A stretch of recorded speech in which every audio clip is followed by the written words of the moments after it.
What's up, everybody? It's your boy Blue here, and this week we are doing a Blues Budget Brews, and to simplify that, that is basically just my Commander or EDH budget deck tech, alright? For the week, we are going to be doing Kardur Doomscourge. We are 2 weeks away from the con that I'm going to be at, and this will be there. It will be for sale, and I'm going to go over the deck in its budget form, and then I'm going to go over some upgrades that are a little bit more pricey, and then we're going to get out of here. So let me explain Kardur, the Doomscourge, or just Kardur Doomscourge. It's a black, a red, and 2 of any for a 4/3. It is a Demon Berserker legend. Its ability is to, when it enters the battlefield, until your next turn, creatures your opponents control attack each combat if able, and attack a player other than you if able. In other words, that is a long form of the ability called Goad. And then also, it has the ability of whenever an attacking creature, it doesn't have to be just yours. Whenever an attacking creature dies, each opponent loses 1 life and you gain a life. Okay, so you can see where this is going. So this deck is built on chaos, all right?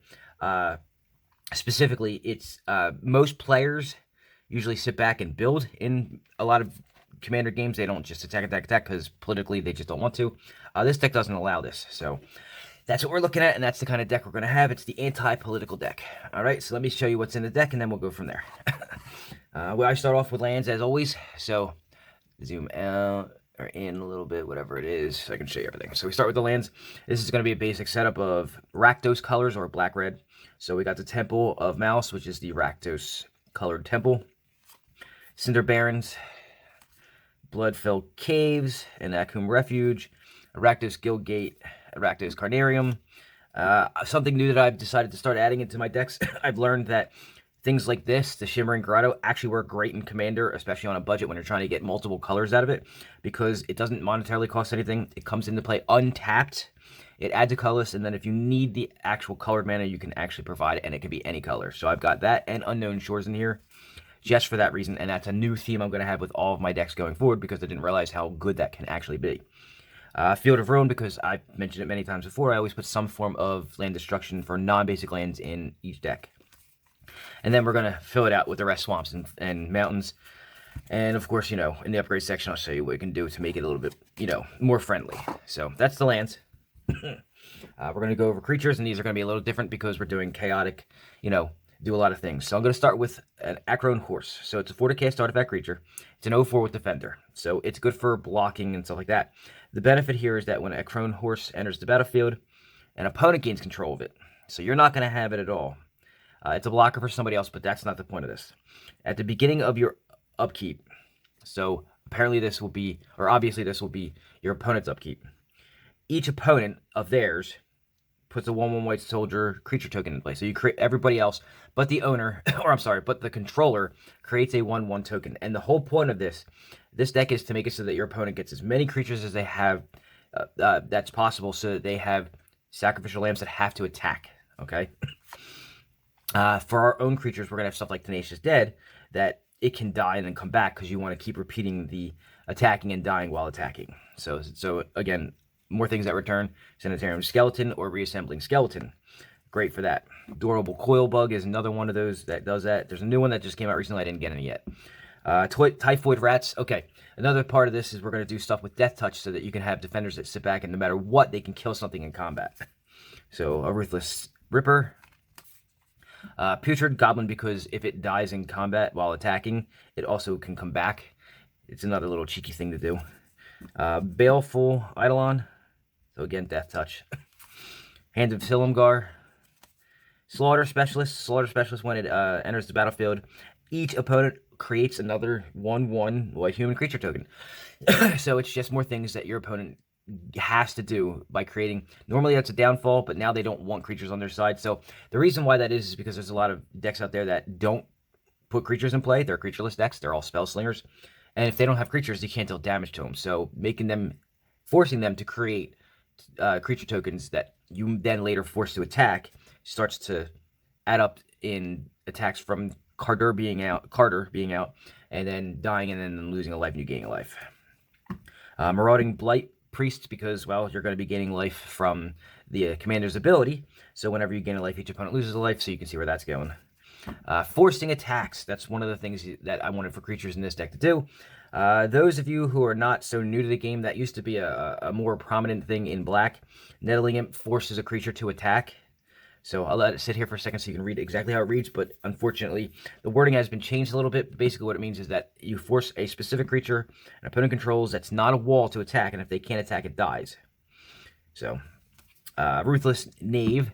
So, you also need sacrificing outlets, so that when you attack with something, if for some reason they don't get blocked or they don't die, before the end of combat, or right at the end of the combat step, you can sacrifice it for a benefit and still get the commander's ability to go off. Okay, this one puts treasure tokens into play. Always good to have a little extra mana. Pestilent Cathari, again, more death touch. It fits in the colors because it's also got red in there. Noxious Gear, I'm sorry, what the hell does that say? Noxious Grudion. Nort, another version of the Nettling Imp. Basically, it forces a creature to attack on your opponent's side.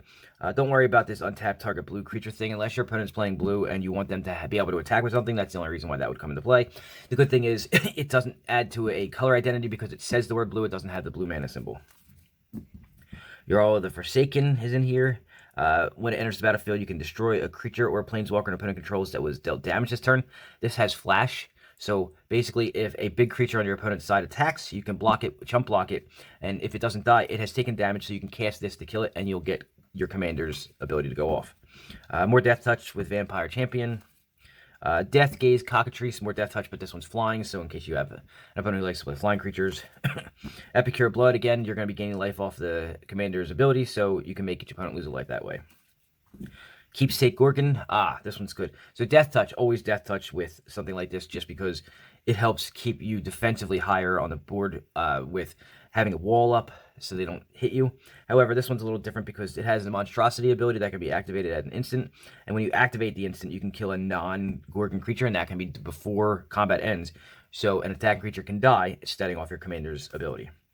Ogre Slumlord, so whenever another non-token creature dies, now it doesn't have to be yours. So it says another non-token creature, doesn't say another one of your non-token creatures. You create a 1/1 black rat token, and rats have Death Touch. So this does multiple things you want. You're creating a lot of chaos and death as far as combat's going. Creatures are dying all over the place. You're creating a 1/1 that you can use for defense, but they also have Death Touch, so you can make sure other things die if they attack you. So great addition. Clackbridge Troll, so this one has Trample and Haste, but it's an 8/8 for 5. When it enters the battlefield, target opponent creates 3/0/1 white goat creature tokens. So it does a couple of things you want. It's a big body. It itself can attack for a lot of damage if you want it to. It creates tokens or creatures on your opponent's board that they don't want anyway. And then at the beginning of combat on your turn, any opponent may sacrifice a creature if they want to, and if the player does, they tap it, and you gain 3 life and draw a card. So even if it's not during combat where everybody's losing life, you gain life, and you also get to draw a card. So it benefits you in every way. Impulsive Pilfer is in here for the Encore. So Encore helps you create tokens that can die when you attack. So since you get to choose, what you will choose that you can attack every turn, you want to choose creatures that are sacrificial lambs. So your token creation will be sacrificial lambs. Also, when it dies, you create a treasure token, so there's a bonus there. Goblin Diplomats, each creature attacks this turn at Fable, so play this obviously the ability on your opponent's turn, forcing opponents to attack. Unfortunately, this isn't... So your commander forces each opponent to have to attack. This only does 1, but at least it's, something. Spiteful Prankster in here for damage, so as long as it's your turn, it gets first strike, which is great, so if you want to attack with it, you won't. Whenever another creature dies, specifically any creature, doesn't say non-token, doesn't say your token, it just says any creature, it deals 1 damage to target player or planeswalker, so you can deal damage around. Haunted Dragon, this is one of the ones that creates tokens on your opponent's side. It also has flying. It's a 6/6 for 5, so it's not bad. Brixmatic Guildmage, so this one's in there for mana sink for the most part, so target blocking creature gets -1/-1 until end of turn. So that helps clear boards if you want. It's not as useful as the other one though, so for a black and a red target player who lost life this turn loses a life, it's to help. It's a mana sink and damage at the same time. Ogre Siegebreaker, so it's 4 to cast 4/3 and destroy target creature that was dealt damage this turn. Same thing as the other one. It's at instant speed, so you can kill attacking creatures. And lastly, on the creature side, Garna the Blood Flame, so it's a 5 to cast 3/3, has flash, and then when it enters the battlefield, return to your hand all creatures in your graveyard that were put there from anywhere this turn, and other creatures you control have haste.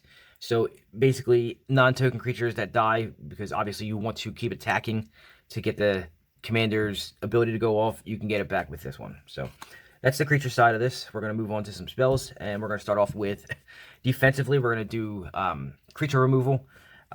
All these are going to be instants because you want to be able to do this during combat while they once they declare an attack, you can destroy a creature and Kardur's ability will go off. So Tragic Flip is one of them.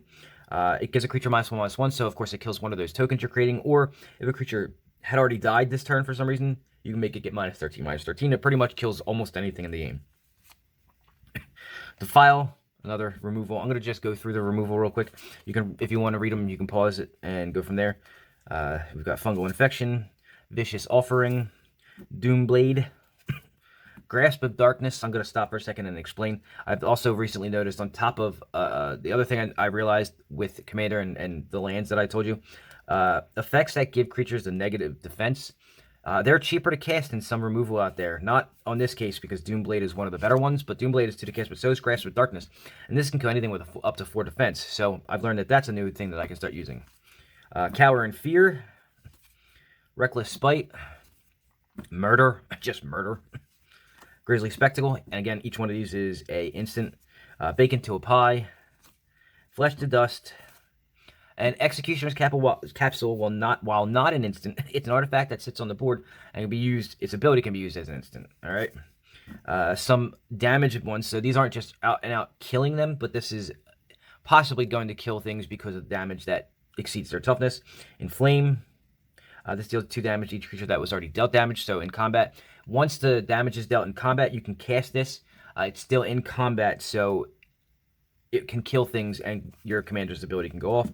Same thing with Cinderclasm, Fiery Cannonade, Volcanic Fallout, and again, everything's an instant. And Sulfurous Blast. So everything in here was designed to be an instant that can help kill something that's declared as an attacker or has taken damage in the combat phase. All right. Some card draw utility here. Instant, as always, with this deck. You can sacrifice a creature to draw 2 cards. So, declare an attacker.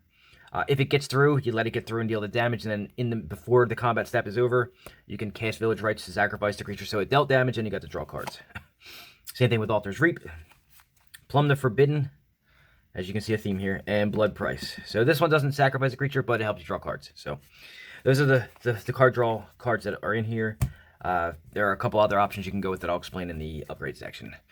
Here's going to be an interesting section. So this is going to be forced combat utility cards. So things like Imp's Taunt, which has buyback, which means you can continually cast it if you have the mana. Again, a mana sink, because there are ways that you can make a lot of mana from a deck like this.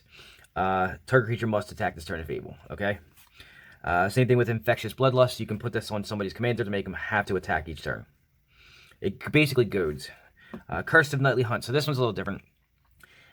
If you enchant a player and that one makes enchanted player attack each turn of Fable. If there was a way to return to your hand to keep doing something like targeting somebody else, that would be great, but unfortunately there is not. So if there's one guy who's playing Green Stompy and they just want to sit back with a big wall of elves or whatever, great, or mana dorks, they either have to use their mana dorks before combat or they're forced to attack with them. Shiny Impetus, again, it goads. Same thing with Vow of Lightning for the most part. This has been basically errated to it's like goad. So whenever it must attack, but it can't attack you, it's usually just a goad. Now I don't know if that's going to be an evergreen ability at some point, but it sounds like it may be. Insight War, so you can force creatures target player controls to attack, or you can have creatures you control gain first strike, or you can entwine it. Most of the time, you're just going to make it so the creatures must attack. And then Trove of Temptation. So this one's nice. Each opponent must attack you or a planeswalker you control with at least one creature each combat if able. So now this is forcing them to, even if it's just some pitty little 1/1, they have to attack you with something. And then at the beginning of your end step, you also create a treasure token. So this could build up a lot of mana quickly if need be. So, and then the last section we're going to go into is the final utility section. This is where it all comes together. Goblin Assault. So at the beginning of upkeep, you're going to create a 1/1 Goblin token with haste, and then goblins attack each turn of Fable. So it's to help keep death triggers going, all right? Witch's Cauldron, because you need sack outlets that are instant speed. This one's one of the better ones for the color combination. That's not too expensive monetarily. So you sacrifice a creature, you gain a life and draw a card at instant speed. Weaponize the monsters. Again, another sack outlet for 2. You can sacrifice a creature. It doesn't matter when, it's an instant. And then it'll deal 2 damage to any target. So you can you're going to get multiple triggers of damage because of that. All right. And lastly, we're going to throw a Bloodthirsty Blade in here. It's an equipment that makes equipped creature have to get goaded, meaning it has to attack, and you attach it to an opponent's creature, not your own. Okay, this one's a little different because most equipment can only attach to yours, but this one attaches to your opponent's stuff. So, in a nutshell, that's pretty much the deck. Not a bad one. It's one of the more interesting. It's anti-politics is what I call this, or pure chaos. It's more unique than most of the other decks I have out there, just because it forces things to be done rather than lets people play out their deck. So, with that said, I'm going to go into some upgrades that you can make for this deck and make this deck really shine. So let's get started on that right now. So let's start off with the lands. Lands are pretty simple. We're in black, so the Urborg Cabal Coffers combination, so you can have access to a lot of mana. Always good to have in here. Sack outlets for decks like this, something like a Phyrexian Tower. Mirror in the Moaning Well is actually not a bad option in something like this. Or a High Market. All of them let you sacrifice at instant speed, so you can get your Doomscourge triggers. You've got stuff that helps. Okay, so one of the big things that this deck does not have access to is blinking effects. That's blue and white stick. So the only way we can accomplish that is through a couple of different options. One of them being like Sanctum of Eternity or a Command Beacon. There are ways to return it back to your hand. It's not really blinking because you have to cast it, but at least you avoid command attacks. Card draw. Life is a resource, and this deck should be able to create enough life that it's a good resource to use. So card draw from things like Castle Locktwain or War Room shouldn't affect you too much. If that does affect you and you don't like paying life as a resource, you can always do something like Bonder's Enclave because he has a power of 4 himself, so you'll always fit that little thing that you need to have a creature of power 4 or greater. And then for pure utility, we've got something like Volrath Stronghold, which will bring creatures back to your hand from the graveyard, so you can continue to get death triggers. Or something really interesting, I've never been able to suggest this, Forbidden Orchard, which I believe is going to be reprinted very, very, very soon. It makes it so that when you tap it, your opponent creates a 1/1 token, which you want to do in something like this. So, all good options for the land one. As far as the ramp goes, we have a couple of mana rock options, because these colors do not ramp on their own. They're not green, and they're definitely not white. So you've got, I didn't put them in here because I don't have enough to go around, but like something like a Soul Ring or an Arcane Signet is good to add in here. But you've got other 2 to cast, convert a mana cost, or I'm sorry, 2 mana value rocks, such as things like Thought Vessel, which help make it so that your hand size doesn't matter. There's the Liquid Metal Coating that isn't, we're in red, so remember that little trick I keep telling you about being able to destroy artifacts, and Liquid Metal Coating being able to kill your opponent's commander. So there are a lot of different 2 convert a mana cost or mana value, I keep doing that, 2 mana value rocks that you can use for that. So, you know, choose what you will, what you have, or what you can afford. As far as the creatures go, the dudes. So you've got stuff that goads, and obviously goad is the go-to that you're going to use for this. So you have things like Agitator Ant. I'm actually going to name as many as I can think of off the top of my head. So you got that, Geode Rager, Goblin Racketeer, Grenzo, I can't remember the last name, Havoc Razor I think it is. Karazakar, the Eye Tyrant was one. Kamino Battle Armor, it's one of those weird equipment creatures. Same thing with Loreen, the version, and then you have Vengeful Ancestor. All those are goading creatures. You're going to want to use them if you can get your hands on them. I don't have any. I haven't even gotten my Kamigawa stuff in yet. You've got stuff that helps you make your opponent create tokens, so like a Goblin Spymaster. You have myriad stuff like a Banshee of the Dread Choir. You have Encore stuff like Phyrexian Triniform. This is all helping you create tokens for yourself that you can use as sacrificial lambs or as defense. What else we got here? What do we got here? Encore. Kazul Tyrant of Cliffs. Helps you create tokens as well. And I believe I included an Ogre Slumlord in here, but if not, that would be one as well. Damage. So your damage is going to come from a couple different sources. Your commander is one of them. It is not considered commander damage, so 21 is not going to work here on his ability unless he's doing combat damage. All right. So with that being said, you have aristocrat style, but not really aristocrat. So you got something like Sir Conrad the Grim. So every time a creature goes to the grave, no matter who owns it, and you're going to be having a lot of death going on, Sir Conrad's ability will go off, dealing 1 damage to each opponent. You've got Zilliport Cutthroat. So again, I mentioned you can have aristocrat style stuff, so that would go in there as well. Or something like a Massacre Worm is always good because every time a creature dies on your opponent's side, they lose 2 life for each one. So all good options there. I forgot to mention there's also enter the battlefield token creators that you can use as well. Again, you want to put tokens on your side, on your opponent's side. You want everybody to have creatures so that you can force them to attack and die. So something like a Grave Titan is great because it creates multiple tokens that you can use for that. Then you have things that provide decayed tokens. So something like a Tainted Adversary will fit very well into this. Just because they die at the end of combat, and that step is actually still considered in combat, or as an attacking creature. So when you attack with a decayed creature, they count when they are sacrificed at the end of combat as still an attacking creature because you're still in the combat phase and they were declared as an attacker. They sacrifice themselves, so you still get the Doomscourge trigger to happen. Okay, so that's just a couple of different options you can do for creatures that you can add into here. For spells, we've got a theme going here with Goads, so let's just keep going with it. Disrupt Decorum is a great one. You've got an instant board wipe, so to speak. It's the only one that I could find, and it was in these 2 colors, something like a Puppet's Verdict. It's not really like pure. It's not a damnation per se, which is something I would suggest, but it still helps with some death triggers at instant speed.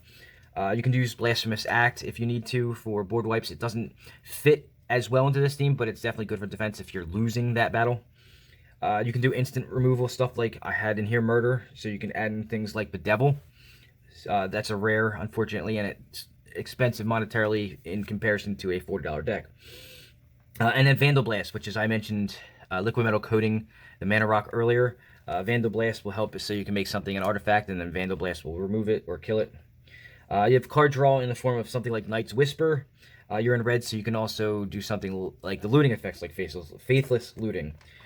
In black, we have great tutors. One of the examples is Demonic Tutor, probably the best one of them all, but there are a bunch of different ones. You can take a look at them.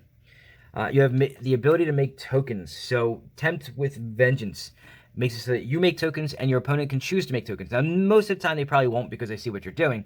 But if you get somebody unsuspecting, Tempt with Vengeance can end up being a really good option for you as far as you create tokens, your opponent chooses to make tokens, and then you get to make extra tokens. It's, politics, anti-politics, all right? One cool interaction with these 2 colors is something like Living Death. So the whole point here is to clear out your side of the board by getting death triggers from your Doomscourge here. And I keep saying Doomscourge because I don't know how to say the first part. It's either Kardur, Quarter, or Carter, with that D sounding like a T. So I'm just going to say the Doomscourge, all right? Living Death will clear out the board and make everything in graveyards come back into play. So what you can do then is clear your side of the board so that all of your stuff is in the graveyard, and your opponent will have, a mix of things not in the grave and some things in the grave. And then you cast Living Death, and then all of your stuff comes back. So you get all those enter the battlefield triggers and stuff like that. Your opponents do too, but not as many because you get to control it with all your sacrifice outlets, what you have left on the board. So it's a good option there. And there's another one that's kind of like Living Death, but you can see it coming because you have to, set it aside with time counters on it, and, it's just a mess. The last thing I'm going to mention on spell side, something really cool that could actually end the game. This could literally just be a game ender is Insurrection. You gain control of all of your opponent's creatures. They gain haste and they can attack that turn. So now you can control the death triggers. You can control everything about it. And you can attack, gain damage, and then after the damage is dealt to your opponents with their own creatures, you can sacrifice them, and your commander's ability will go off, dealing even more damage. So all good stuff. Enchantments are pretty cool. So there are a couple of curses that would fit the deck very well. So you've got Curse of Restless Dead, Curse of Nightly Hunt, Curse of Disturbance, and Curse of the Shallow Graves. All of them do stuff that this deck will want. It creates tokens. It forces your opponent to create tokens. It forces things to attack. All that good stuff. We've got Rite of Raging Storm. Fits in this deck very well.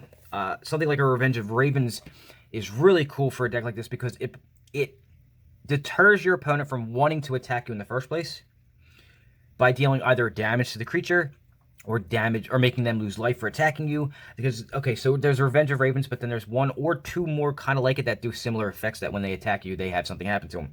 So I'll have that up there, the Revenge of Ravens up there for you to see, and you can see what I'm talking about. You have card draw stuff like Phyrexian Arena, but then you also have the king of using life as a resource in Necropotence. I was saying earlier that this deck can create a lot of mana in a specific way. So something like Black Market is what I'm talking about. For everything that dies, you put a counter on it. Every creature that dies, you put a counter on it. I believe it's non-token. And then at the beginning of your first main phase, you get to add black equal to the number of counters on there. The amount of death triggers that are going to happen that add counters to it, you're going to have a bunch of mana left over. You know, that's where a mana sink comes in. Something that's really cool recently, something I've been hunting for forever. If you watch my my Kraken Pack series, Meat Hook Massacre, which I'm on the hunt for, like 6 of them. So you can gain life off of it. You can also cause people to lose life from your own death triggers. One of those things that helps you control death triggers equal either life for you or loss of life for your opponent. Goblin Bombardment, it's a free stack outlet. The ones I have in here were not free and they're not repeatable. So you want, well, they're repeatable depending on how much mana you have on one of them. But you want free repeatable stack outlets. So Goblin Bombardment is a great option here. And then lastly on the enchantments, you got something like No Mercy, which again deters people from wanting to attack you because they have to destroy the creature if it deals damage. So, and I believe, if I'm not mistaken, if it's worded the way I think it is, I believe that if the creature deals damage to you, they have to sacrifice it, which means it's an attacking creature, which triggers your commander. So, as far as artifacts go, I mentioned earlier that the one thing black-red does not have access to, like blue-white does, blink effects. So the only way you can get that, because you don't want to keep casting your commander for commander attacks by killing it and then doing it, to replace that you have something like Conjurer's Closet, which makes it so you can, you know, blink it in essence, and it's enter the battlefield, trigger will go off. If you don't have access to that, maybe you have access to something like Helm of the Host, which puts a copy of your commander out on the board every combat, so you get the end of the battlefield triggered there. The bonus to Helm of the Host is that you also get multiple, every time an attack creature dies, triggers for each one on the board, which doubles up on damage or triples up to how many you have in there. So great option there. Genesis Chamber forces people to create tokens that you want them to do. I mentioned Sword of the Animist in almost every build I make because it's probably, for Commander, one of those auto-includes in every deck because it's an artifact that helps you go get land. Big bonus there that it helps you go get land. And the bonus here is that you're trying to attack with creatures anyway, so you're not sitting back waiting for the board state to be beneficial to you, because all board states are beneficial to you for this deck. So, good option there. Erratic Portal, if you are not able to get a blink effect for the commander, you can always just return to your hand and recast it for the 4. So Erratic Portal, you can use something like that.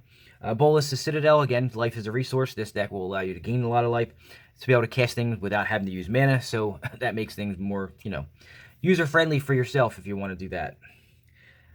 Crawl Space, it makes it so that you can only be attacked by 2 creatures at a time. It helps keep your life total high enough that you can do the things you want to do. And then you've got the altars. So I said earlier something about free stack outlets. So another, you know, besides Goblin Bombardment, you have stuff like Phyrexian Altar or Ashnod's Altar, which are repeatable free stack outlets. And they give you a bonus of gaining mana. So great options there. As far as Planeswalkers, the one big one is Liliana Dreadhorde General. The reason why she's good is because she creates tokens for you. That means that you have extra things on the board to block if you need to, or to attack, to sacrifice, to gain Doomscourge triggers. The bonus is that every time a creature dies, you get to draw a card, so you can fill up your hand, giving you more fuel to do what you want to do. On the lesser side, you have something like Chandra, Acolyte of Flame, because her 0 is to put tokens into play. Again, you want more tokens out there. You can do something with Tevish Stat if you want to add that in there. And lastly, one of the newer Planeswalkers that was just made, Zariel, and it's Archduke of Avernus, I think is how it's said. So it's 0 is to create a devil, and devils have the inherent ability, the little token devils have the inherent ability of, when they die, they also do a damage. So now not only can you attack with them, you can get a damage through, you can stack them to get a benefit, and then you also get the extra 1 damage from both your commander and from the devil being sacked. So damage gets flung all around, all right? So those are the Planeswalkers I would suggest at the moment. And then the last thing we have is a win con, and an alternate win con or combo. In this section, I always like to throw in something extra that you can do. So in this one, you've already got something in here that creates treasure tokens, and I believe it was Ruthless Knave. I can't remember the name of it. If you add in Revel and Riches from black, and it's an enchantment from black that lets you win if you have X amount of treasure tokens, with the Ruthless Knave and then a Pitiless Plunderer, it's just sack outlets in there, and it creates treasure tokens, and then in your upkeep you can win with Revel and Riches. So that's the combo I would put in here, or the win con I would add to this deck just for shits and giggles, I guess. So that's the upgrade section. I got nothing else for you. It's actually pretty good. This deck looks like a lot of fun if you're into just being chaotic. I myself would play something like this just to mess with the play group. So that's my time. So at this point, I'm going to ask you to do me the favor. Please like the video, subscribe to the channel, and share this out to anybody who's looking to build something like this that wants to maybe take a look at doing chaos decks, and this is their thing. On top of that, they may also want to purchase this deck. And again, this is going to be available in 2 weeks. I have actually, by the time this comes out, it's probably 1 week, since I have to edit this down. But by the time this comes out, it'll be 1 week. It'll be on Saturday, next Saturday, Geek Fest in Woodbury, New Jersey. It will be available there. And if not, it's available after that online on the Facebook Marketplace. I'll have it up there. Or you can contact me directly to do it. It's a $40 deck. Not too expensive. Shipping is not included unless you buy more than one deck. So if you have other decks you want to look at, you can look at them as well. I got plenty of them out there. Other than that, thank you for watching. Have a good weekend. I will see you all next week.